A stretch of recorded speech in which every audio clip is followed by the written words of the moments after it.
अस्सलामु अलैकुम वरहमतुल्लाहि वबरकातुहु रब्बि इश्रह ली सदरी वयस्सिर ली अमरी वहलुल उक़दतम मिन लिसानी यफ़क़हू क़ौली। अल्हम्दुलिल्लाहि रब्बिल आलमीन। पारा नंबर 5 सूरत अन-निसा आयत नंबर 96।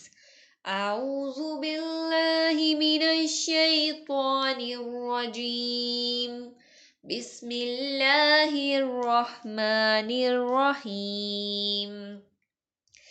दरजातिम मिन्हु व मग़फ़िरतन व रहमा व कानल्लाहु गफ़ूरर रहीमा।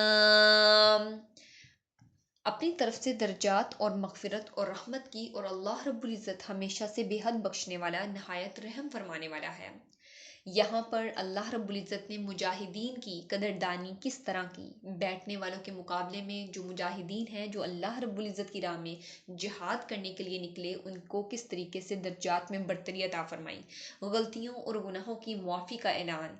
यहाँ पर अल्लाह रब्बुल इज़्ज़त फरमाते हैं दरजातिम मिन, अपनी तरफ से दर्जात। कतादा ने कहा इस्लाम एक दर्जा है, और हिजरत का इस्लाम में एक दर्जा है, और जहाद का हिजरत में दर्जा है, और कत्ल का जहाद में दर्जा है।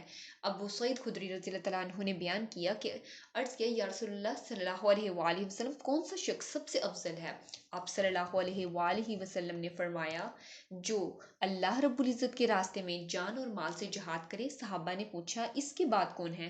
फरमाया, वो मोमिन जो पहाड़ के किसी घाटी में रहना इख्तियार करे, अल्लाह रब्बुल इज़्ज़त का खौफ रखता हो, और लोगों को छोड़कर अपनी बुराई से इनको महफूज रखता हो। ये सही बुखारी की रवायत है 2786 नंबर पर। सैयदना अबू हुरैरा रज़ी अल्लाह तआला अन्हु से रवायत है कि नबी सल्लल्लाहु अलैहि वसल्लम ने फरमाया, जो शख्स अल्लाह रब्बुल इज़्ज़त और इसके रसूल पर ईमान रखे, नमाज कायम करे, रमज़ान के रोज़े रखे, अल्लाह रब्बुल इज़्ज़त पर हक है कि वो इसे जन्नत में दाखिल करेगा, ख्वाह अल्लाह ताला के रास्ते में वो जिहाद करे या ऐसी जगह पड़ा रहे जहाँ पैदा हुआ था। सहाबा ने अर्ज़ किया, या रसूलल्लाह, क्या हम लोगों को इसकी बशारत ना दे दें? आप सल्लल्लाहु अलैहि वसल्लम ने फरमाया कि जन्नत में 100 दर्जे हैं जो अल्लाह रब्बुल इज़्ज़त ने अपने रास्ते में जिहाद करने वालों के लिए तैयार किए हैं।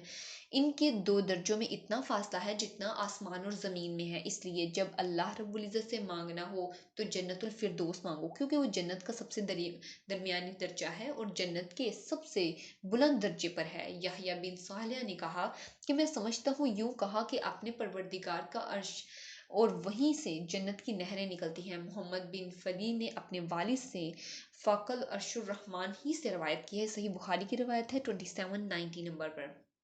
अल्लाह रब्बुल इज़्ज़त फरमाते हैं, व मग़फ़िरतन व रहमा व कान अल्लाहु गफ़ूरर रहीमा।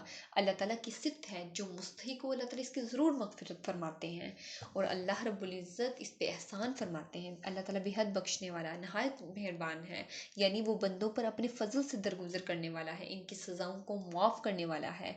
और अगर वो किसी वजह से हिज्रत ना कर सकें तो अल्लाह रब्बुल इज़्ज़त उन्हें मुआफ़ करने पे कादिर हैं। रुकू नंबर 11 आयत नंबर 97। इन्नल्लज़ीना तवफ़्फ़ाहुमुल मलाइकतु ज़ालिमी अन्फुसिहिम क़ालू फ़ीमा कुन्तुम क़ालू कुन्ना मुस्तज़अफ़ीना फ़िल अर्ज़ि क़ालू अलम तकुन अर्ज़ुल्लाहि वासिअतन फ़तुहाजिरू फ़ीहा फ़उलाइक मावाहुम जहन्नम वसाअत मसीरा। यकीनन जो लोग अपनी जानों पर जुल्म करने वाले थे, उनकी रूहें फरिश्ते इस हाल में कब्ज़ करते हैं कि उनसे फरिश्ते कहते हैं कि तुम किस हाल में थे? वो जवाब देते हैं, हम ज़मीन में कमज़ोर थे। फरिश्ते उनसे कहते हैं, क्या अल्लाह रब्बुल इज़्ज़त की ज़मीन वसी ना थी कि तुम इसमें हिजरत करते? बस यही लोग हैं, इनका ठिकाना जहन्नम है, और वो बहुत ही बुरा लौटने की जगह है। यहाँ पर हम ये देखते हैं कि अपनी जान पर जुल्म करना कुरान करीम की एक इस्तिलाह है, जिसका मतलब किसी गुनाह का इर्तिकाब करना होता है, क्योंकि गुनाह करके इंसान अपनी जान ही को नुकसान पहुंचाता है।